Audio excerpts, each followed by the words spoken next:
esos dos versículos como base para así comenzar el mensaje de esta mañana. Amén. Amén. Y así dice la palabra del Señor. Porque así como el cuerpo es uno y tiene muchos miembros, pero todos los miembros del cuerpo, siendo muchos, son un solo cuerpo, así también Cristo. Porque por un solo espíritu fuimos todos bautizados en un cuerpo, sean judíos o griegos, sean esclavos o libres, y a todos se nos dio a beber de un mismo espíritu. Padre, tu palabra es viva, tu palabra es eficaz. Ella es más cortante que toda espada de dos filos. Tu palabra fue inspirada por el Espíritu Santo. Y tu palabra también nos es iluminada por el Espíritu Santo. Yo te ruego que lo hagas en esta mañana y que apliques tu palabra con poder a cada corazón. Y que ayudes a tu siervo de no caer en errores y de explicar, y que lo ayudes a explicar con claridad lo que tú quieres traernos hoy. Porque te lo rogamos en el nombre de Cristo. Amén. Desde la eternidad, Dios siempre ha planeado mostrar su gloria, pero no solo a través de individuos. Como he dicho anteriormente, estamos en una generación muy individualista. Y hay una frase muy común en inglés que es me, myself and I. O sea, todo se trata de mí. Pero Dios ha planeado mostrar su gloria a través de cuerpos colectivos, a través de grupos humanos. Por ejemplo, en Génesis 1 y 2, que es el relato de la creación, vemos que Dios no solo creó un hombre y una mujer, sino que también les dio capacidad de reproducirse. Él no solo crea un hombre, Él le crea una mujer a ese hombre y le da a ambos capacidad de reproducirse. Y vemos en Génesis 3 que Dios mismo se paseaba por el jardín del huerto. Luego vemos en Génesis 7 el relato del diluvio. Dios no solo salvó a Noé, Él salvó a Noé y su esposa y a sus 3 hijos y sus esposas. En Génesis 12, Dios llama a Abraham y le promete tener tantos descendientes como las estrellas del cielo y como la arena del mar. Y en Éxodo 3, Dios llama a Moisés y lo llama a libertar toda una nación formada por 12 tribus, compuestas de cientos de miles de personas, pero que tenían una identidad. Se llamaba Israel.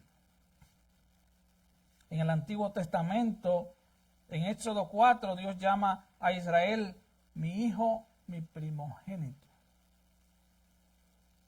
En Ezequiel 16, Dios llama a Israel su esposa. En Deuteronomio 32, Dios llama a esa nación la niña de sus ojos. En Isaías 5, Dios llama a Israel mi viña o mi viñedo. Así que ahí podemos ver destellos de lo que luego sería la relación de Cristo y su iglesia. La iglesia no fue un plan B de Dios. Dios no tiene planes B. Dios tiene un plan. Y Él establece su plan. De hecho, existe una relación etimológica entre la palabra del Antiguo Testamento para asamblea y la palabra del Nuevo Testamento traducida como iglesia. Por si usted no lo sabía, la primera traducción de la Biblia a un lenguaje, a otro lenguaje, fue la traducción llamada la Septuaginta. Fue traducida al idioma griego. Le llamaron la Septuaginta porque tenía 72 eruditos que trabajaron en ella. Y en esa traducción se traduce la palabra hebrea kahal, que significa asamblea, con la palabra griega eclesia, o sea, iglesia. Se traduce 77 veces. Porque la iglesia es literalmente una asamblea. Es la asamblea de Dios, porque Dios habita con ella, habita con su iglesia y habita en la iglesia. Él ha prometido estar en la reunión de sus santos. En Gálatas 6:16, Pablo llama a la iglesia al Israel de Dios. Vemos en el relato de Éxodo 13, 21, 22. Y Jehová iba delante de ellos de día en una columna de nube para guiarlos por el camino, y de noche en una columna de fuego para alumbrarles, a fin de que anduviesen de día y de noche.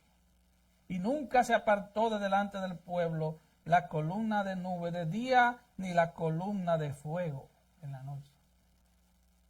Dios guiaba a su pueblo, su presencia guiaba a su pueblo.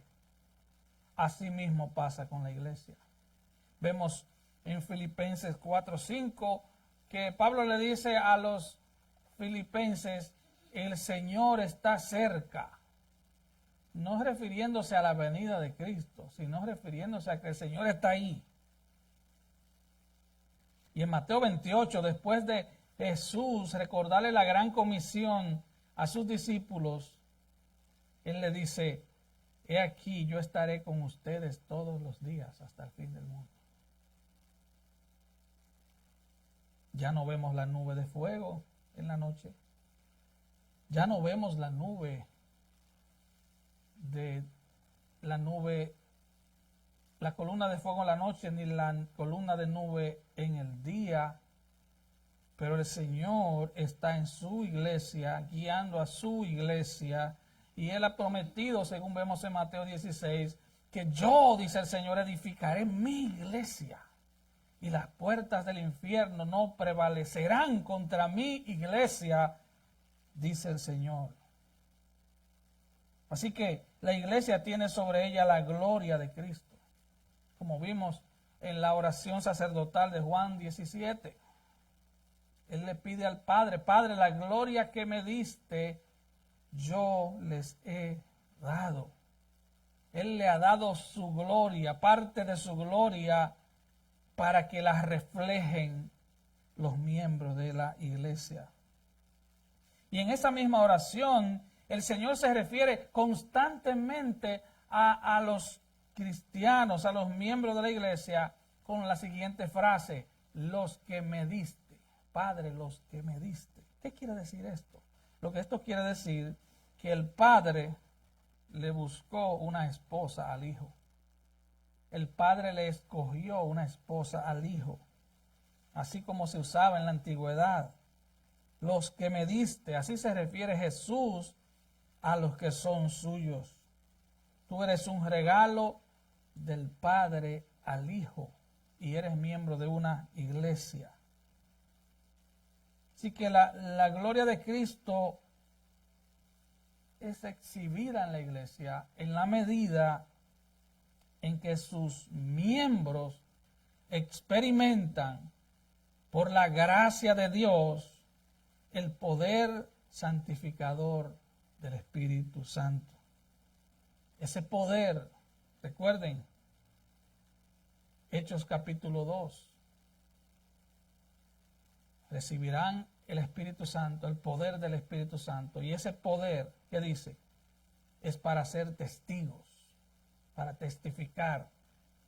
Ese poder del Espíritu Santo que está en cada creyente está revirtiendo los efectos de la caída, está revirtiendo el daño que se hizo en el Edén. El Señor, a través del poder del Espíritu Santo, le está devolviendo la imagen de Cristo a los suyos. Y nos estamos pareciendo a Cristo cada día. Es un trabajo que nunca parará hasta el día en que partamos de esta tierra.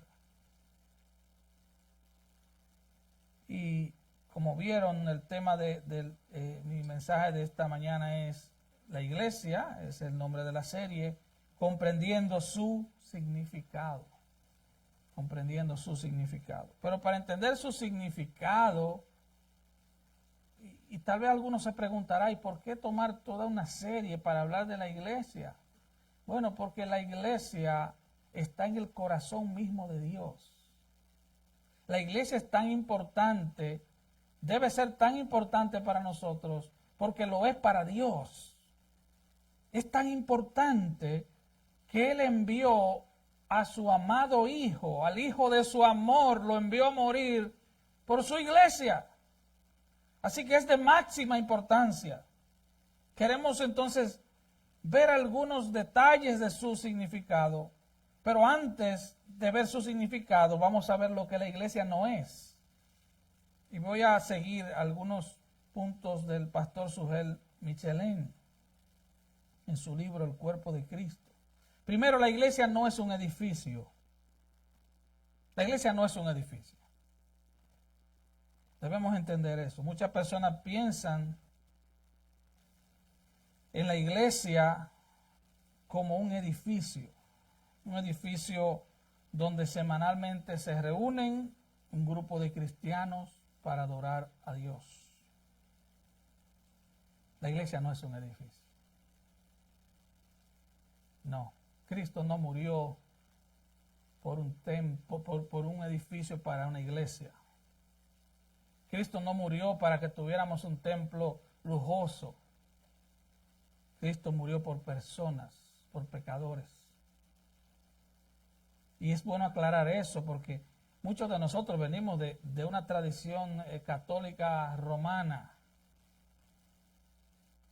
Es por eso que muchas personas usan la palabra templo para referirse al edificio donde la iglesia se congrega. Pero las paredes de este lugar no es el templo tampoco. Lo llamamos así constantemente, yo también. Pero debemos entender que el Nuevo Testamento nos enseña que el templo de Dios no está construido de piedra, ni de madera, ni de cemento, sino de piedras vivas. Primera de Pedro 2:5. Vosotros también, como piedras vivas, sed edificados como casa espiritual y sacerdocio santo, para ofrecer sacrificios espirituales aceptables a Dios por medio de Jesucristo. Así que la iglesia es el templo de Dios. Los miembros de la iglesia son piedras de esa iglesia, pero son piedras vivas, no son piedras muertas que usted agarra en la calle. Primera de Corintios 3:9, porque nosotros somos colaboradores de Dios y vosotros sois labranza de Dios, edificio de Dios. Nosotros somos edificio de Dios. Somos edificio de Dios. Y como alguien dijo, cuando una iglesia o hermanos están creciendo, es porque el edificio de Dios está siendo remodelado. Y cuando hay una remodelación, muchas veces hay mucho ruido. Por eso la iglesia siempre está en movimiento. Hay hermanos creciendo, hay hermanos creciendo. Hay piedras vivas creciendo en el edificio de Dios. Hay gente creciendo. Dios sigue añadiendo a su iglesia a los que han de ser salvos. El edificio siempre está en movimiento. No estoy hablando de las paredes ni el techo de este edificio. Estoy hablando de nosotros. Mira lo que pregunta el apóstol Pablo a los Corintios en su primera carta. 1 Corintios 3:16.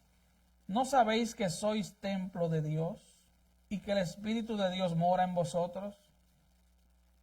Si alguno destruyera el templo de Dios, Dios le destruirá a él, porque el templo de Dios, el cual sois vosotros, santo es. Nosotros somos el templo de Dios. Somos templo donde habita su Espíritu. Primera de Corintios 6, 19. ¿O ignoráis que vuestro cuerpo es templo del Espíritu Santo, el cual está en vosotros, el cual tenéis de Dios y que no sois vuestros? Así que aquí vemos dos puntos. Mire lo que dice 2 de Corintios 6, 16. ¿Y qué acuerdo hay entre el templo de Dios y los ídolos? Porque vosotros sois el templo de Dios viviente. Como Dios dijo, habitaré y andaré entre ellos y seré su Dios y ellos serán mi pueblo. Así que nosotros como creyentes somos templo del Espíritu Santo, pero como congregación también somos templo de Dios, templo del Espíritu Santo. Eso es lo que la Biblia enseña. Nosotros somos templo de Dios. No las paredes, no el techo, no el estacionamiento. Nosotros somos el templo de Dios donde Dios habita. La iglesia local es un templo donde Dios habita. Y Dios se manifiesta, Dios manifiesta su presencia especial cuando esa iglesia se reúne.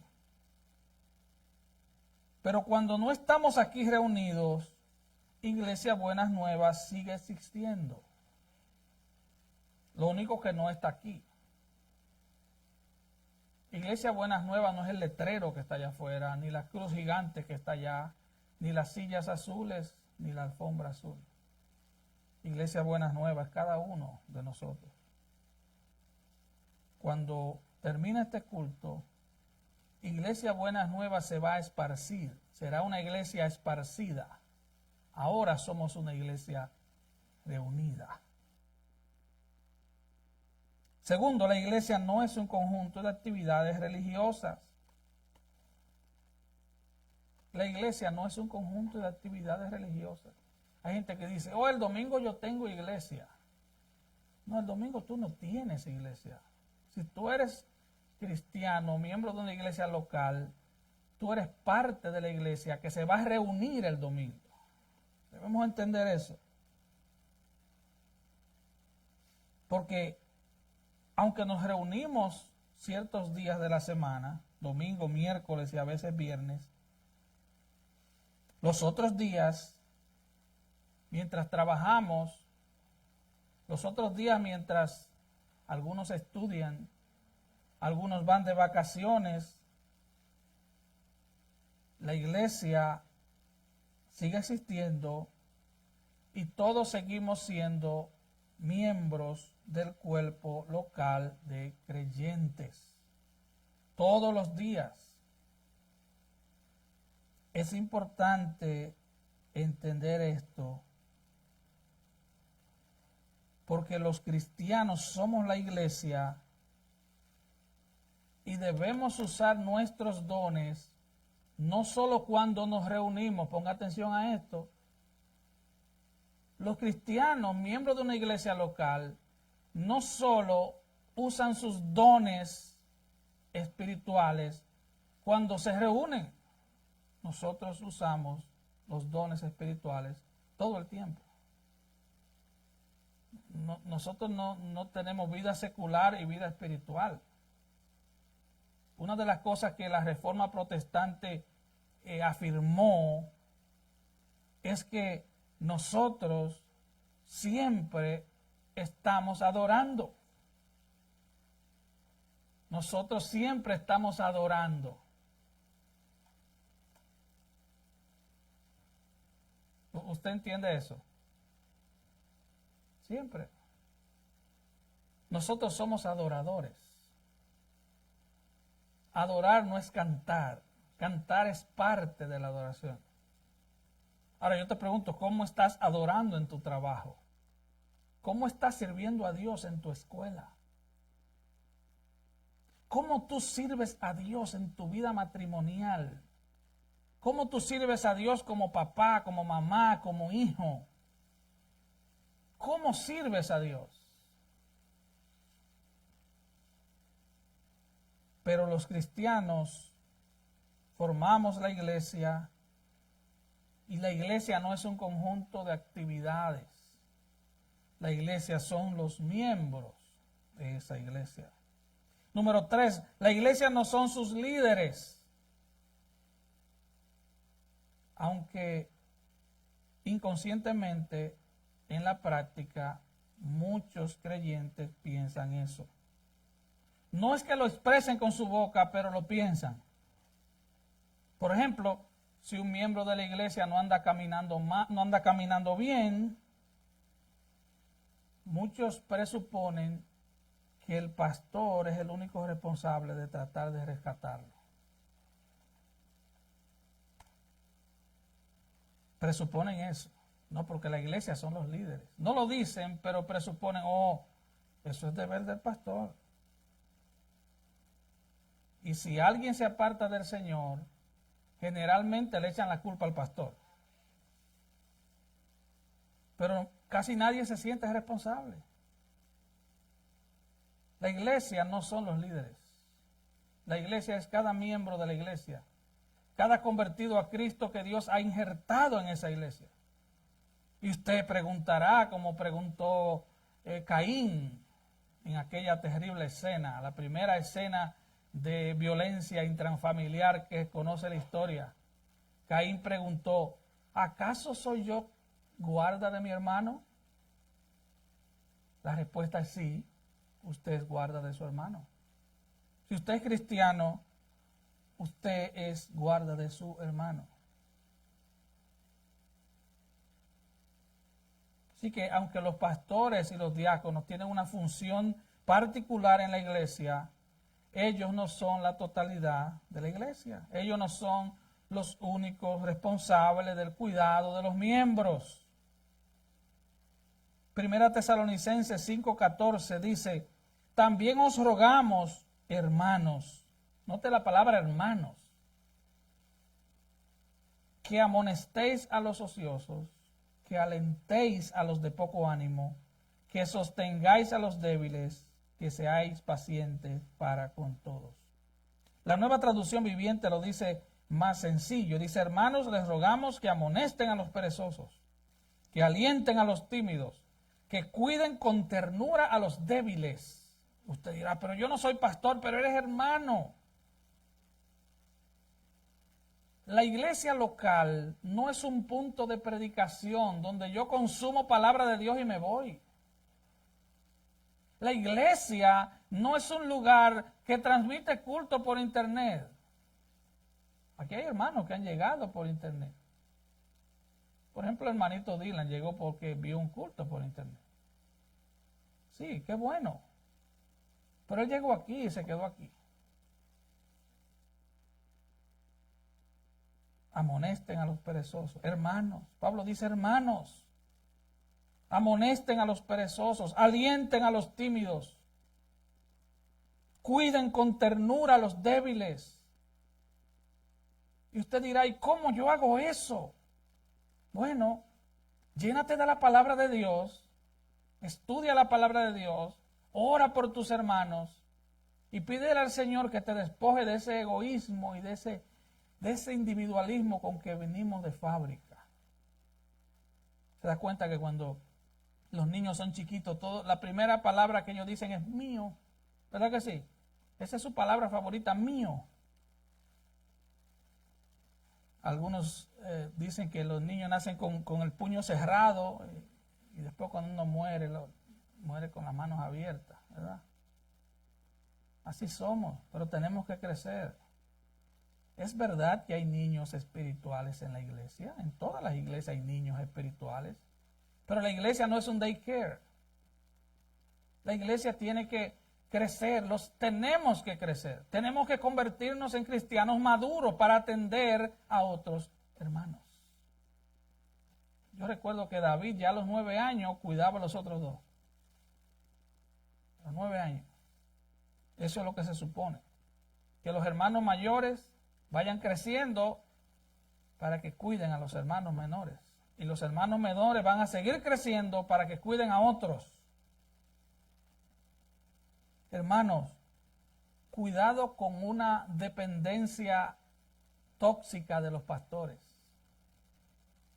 Hay gente que sufre de pastor dependencia. Eso es peligroso. Eso es peligroso. Número 1, es peligroso para ti y es peligroso para la iglesia. Es peligroso para ti.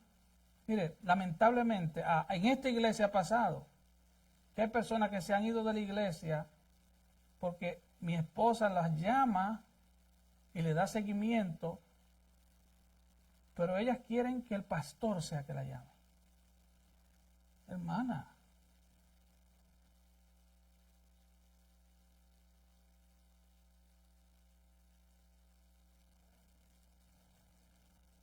no, hermano, eso no es así. Mire, si un hermano de esta iglesia lo llama cuando usted está enfermo, lo llamó la iglesia.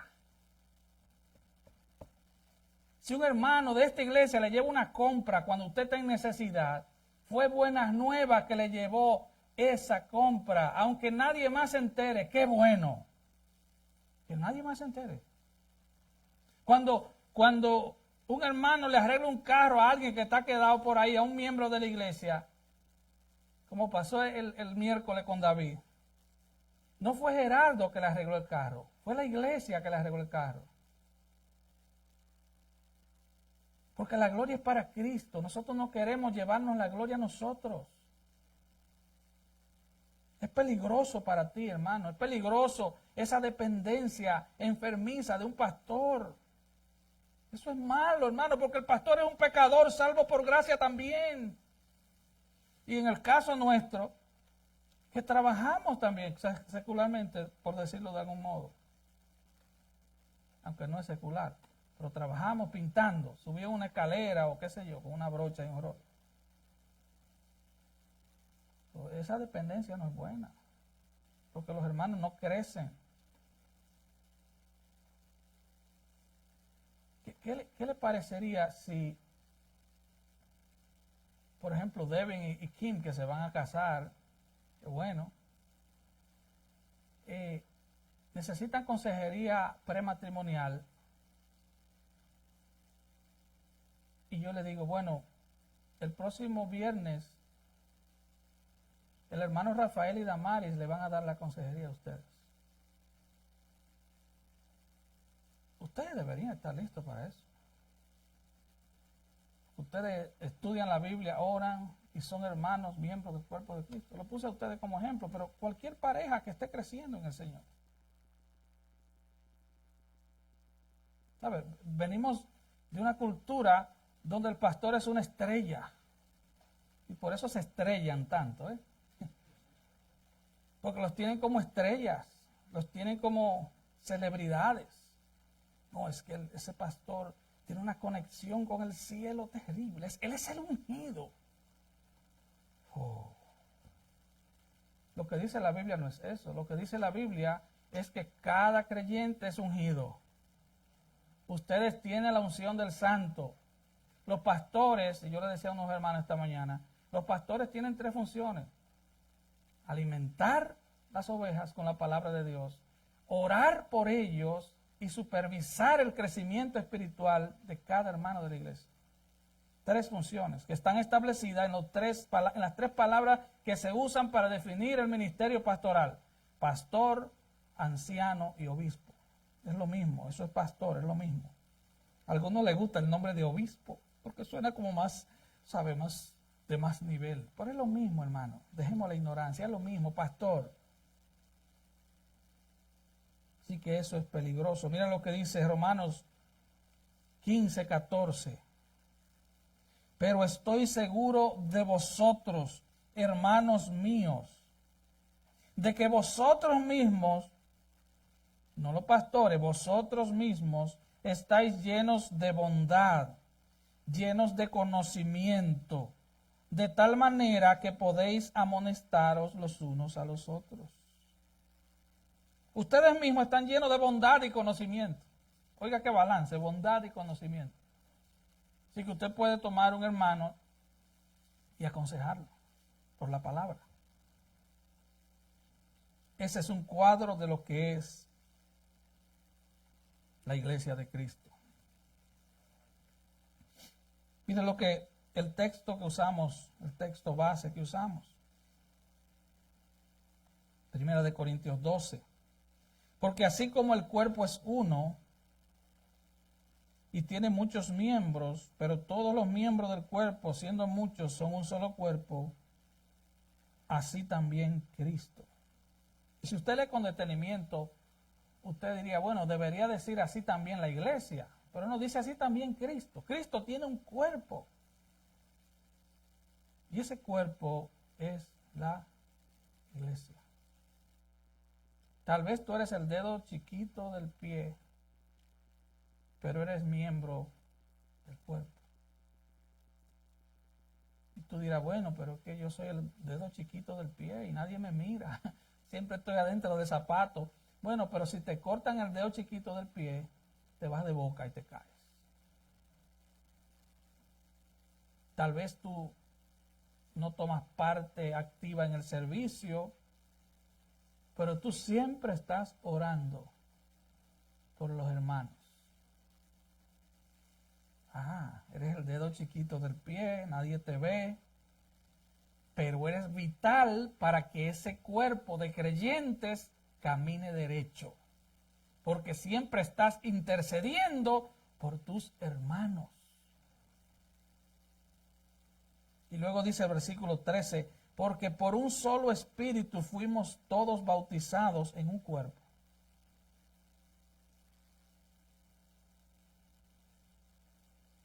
Esto desmonta totalmente la creencia de ciertos grupos cristianos de que el bautismo del Espíritu Santo es una experiencia que viene luego y que esto y que aquello. Mire, 1 Corintios 12:13 dice que todos los creyentes son bautizados por el Espíritu Santo cuando son bautizados en un cuerpo, sumergidos en un cuerpo.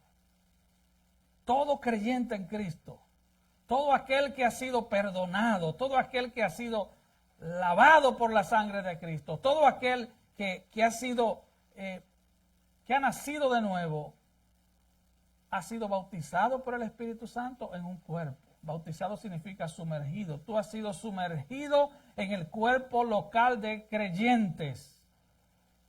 Tú has sido bautizado. Y dice, y a todos se nos vio a beber de un mismo espíritu. Así que tú eres un miembro del cuerpo de Cristo. Efesios 4, 11 y 12 nos dice que Dios nos dio pastores maestros para equipar a los creyentes para que ellos puedan hacer la obra del ministerio.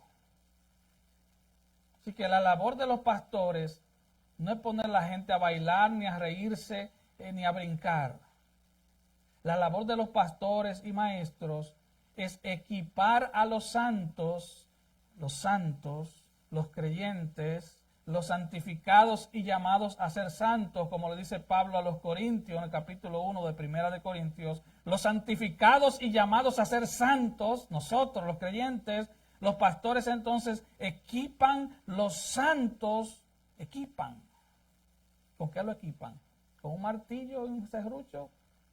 No, con la palabra de Dios los equipan para que ellos hagan la obra del ministerio. Ese es el trabajo, es equipar a los creyentes para que pongan sus dones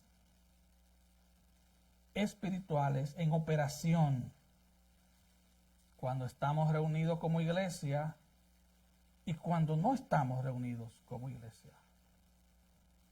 Los dones espirituales se usan allá afuera, más que aquí adentro. Cuando usted le testifica a alguien de Cristo, usted está usando sus dones espirituales.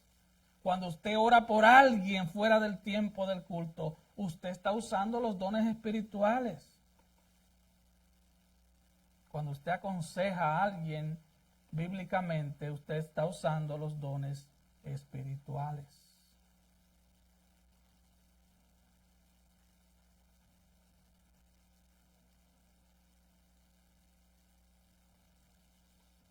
Y aquí hay una pregunta que nos trae Pastor Michelén, como forma de ofrecernos una prueba diagnóstica para autoevaluarnos, para ponernos a pensar. Y él dice, ¿qué pasaría si al llegar al servicio de tu iglesia este próximo domingo, te encuentras con la sorpresa de que el pastor decidió no congregarse ese día. El pastor decidió quedarse en casa. No fue por ninguna razón de peso, simplemente no quiso asistir a la reunión de la iglesia.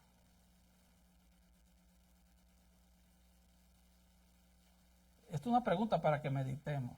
La hace el hermano Michelin. ¿Y qué es una razón de peso para no congregarse?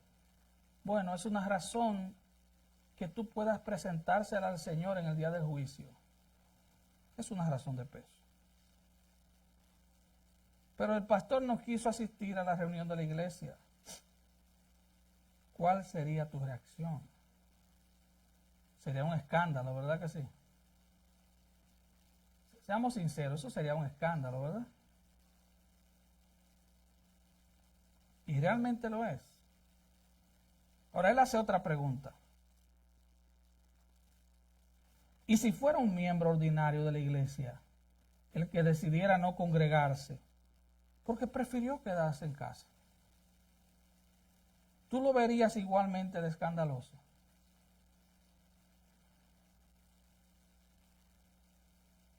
Entonces, aquí hay dos preguntas. Y muchos hacen una gran diferencia entre un miembro de la iglesia y otro. Dice, bueno, la hermana Alexandra no vino, que siempre está activa, que hace los anuncios, que está pendiente de muchas cosas. Pero yo no. Yo soy menos miembro que ella. Bueno, dicho sea de paso, ella está enferma. Pero ningún miembro de la iglesia es más miembro que otro. No vemos eso en la Biblia, hermano.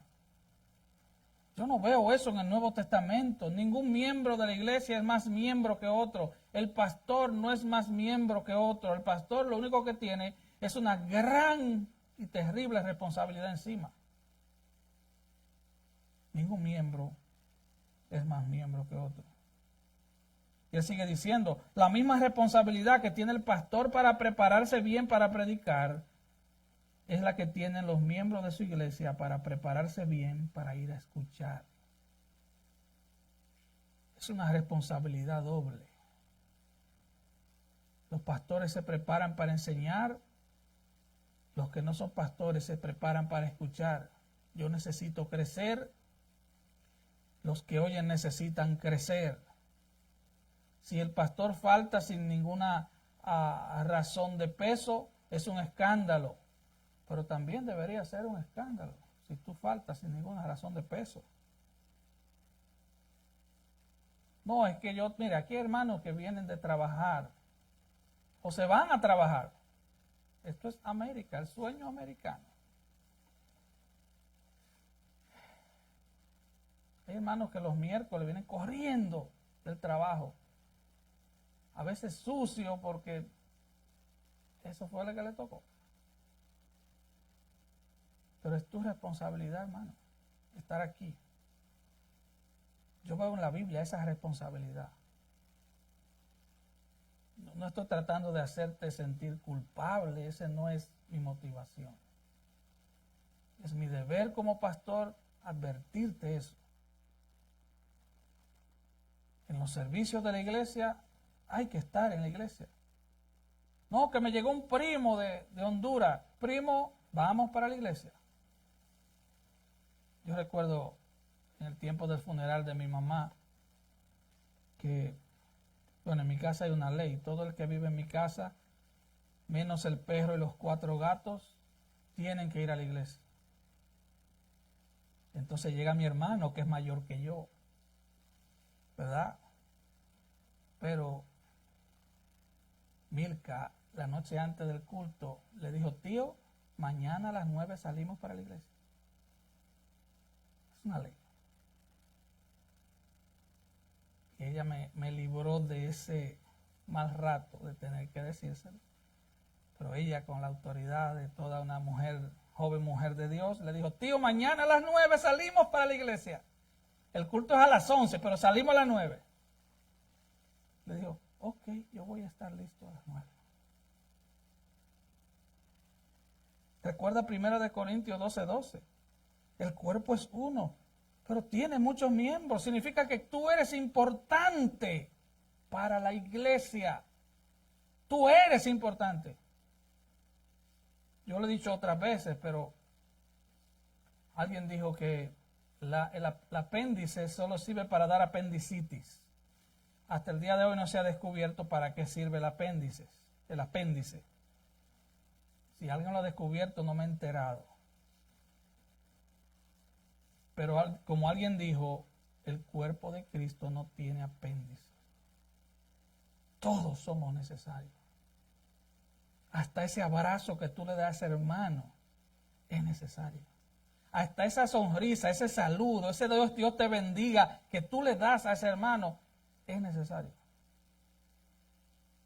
Tú estimulas a tu hermano cuando tú cantas y tu hermano te oye. De hecho, según vemos tanto en Efesios como en Colosenses 3:16, cuando cantamos al Señor, cantamos para los hermanos también. Cuando tú levantas tu voz y tú cantas, tú estás estimulando a tus hermanos. Es hacia arriba y hacia los lados, así como la cruz. Así como la cruz. Así que la boca necesita oídos que la escuchen. Si la boca no tiene oídos que escuchen, la boca no sirve de nada. Y también la boca necesita manos y pies que pongan por obra lo que se escucha en cada enseñanza. ¿Estamos entendiendo, hermano? Hay una necesidad mutua y de lo contrario, el cuerpo no funciona como un cuerpo. No funciona como un cuerpo. Entonces, ¿qué es la iglesia? Eso lo vamos a tratar a fondo el próximo domingo. Pero quiero dejarle algunos puntos, porque eso requiere un estudio detallado. Quiero leer 2 definiciones.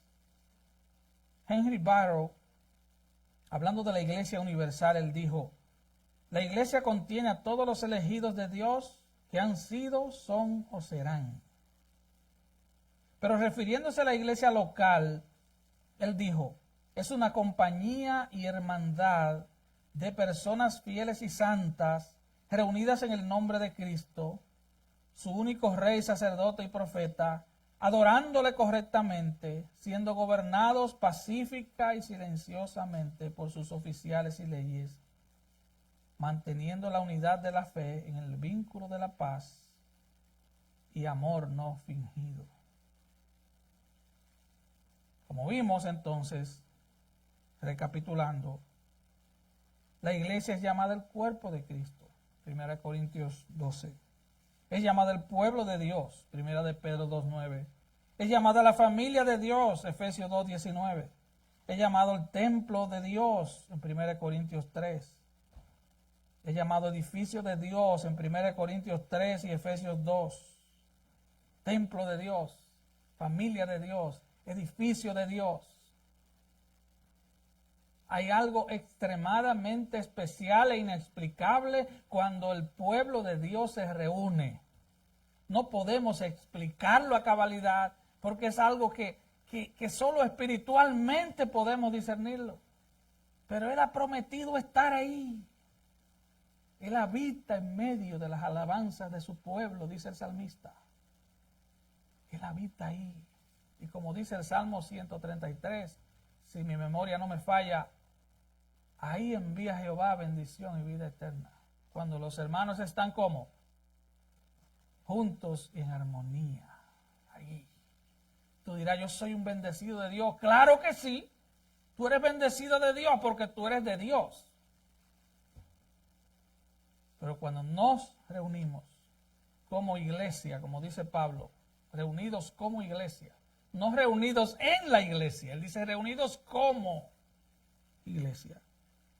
Él envía bendición y vida eterna. John Piper dijo, la iglesia es un grupo de creyentes bautizados, comprometidos a cuidarse unos a otros. ¿Se da cuenta? Comprometidos a cuidarse unos a otros. No hay lugar para el egoísmo en la iglesia, hermano. No hay lugar. Hermano, no hay lugar para el egoísmo.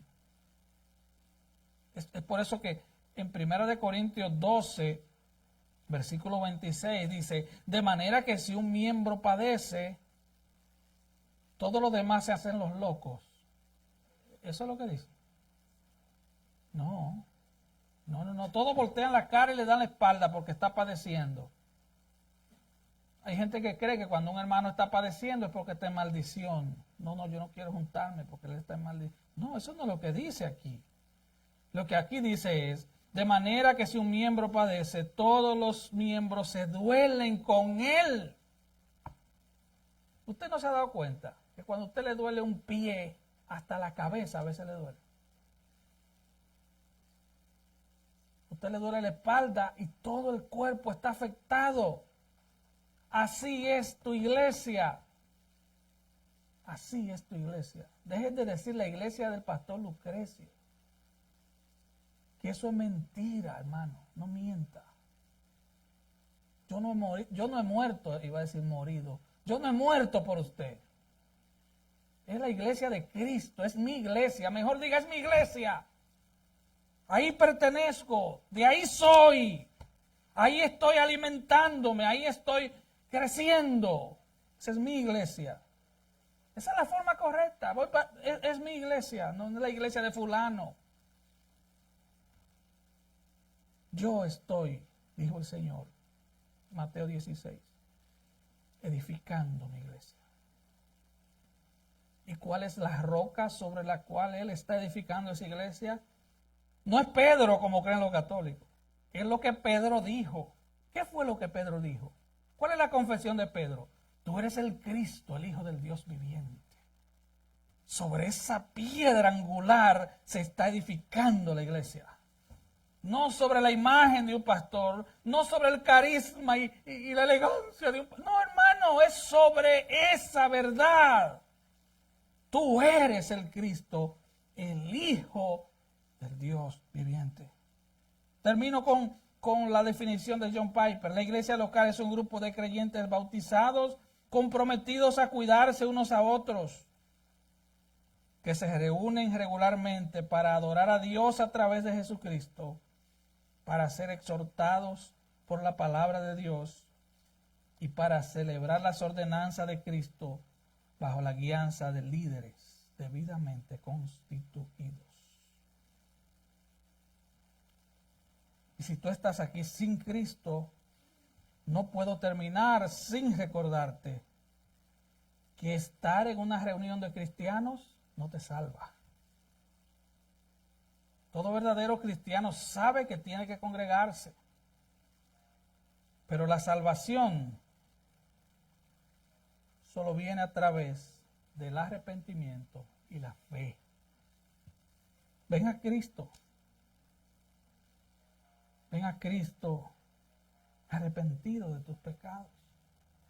Deposita en Cristo toda tu fe, toda tu confianza. Deja de confiar en ti mismo para ir al cielo. Tú jamás podrás. Confía en Él para ser perdonado y para alcanzar vida eterna.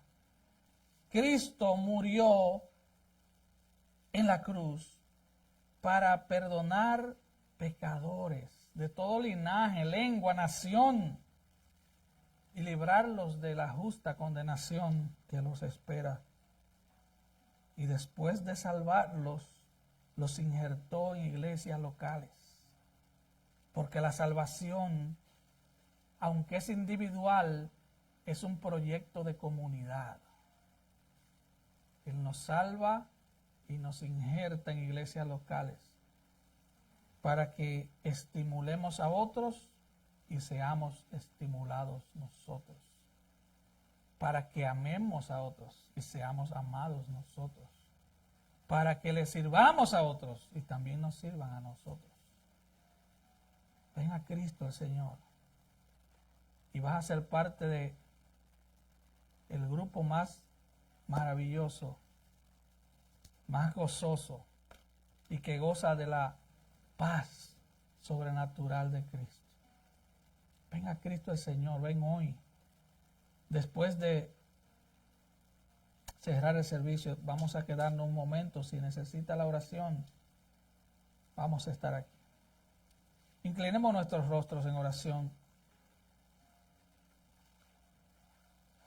Padre nuestro, gracias.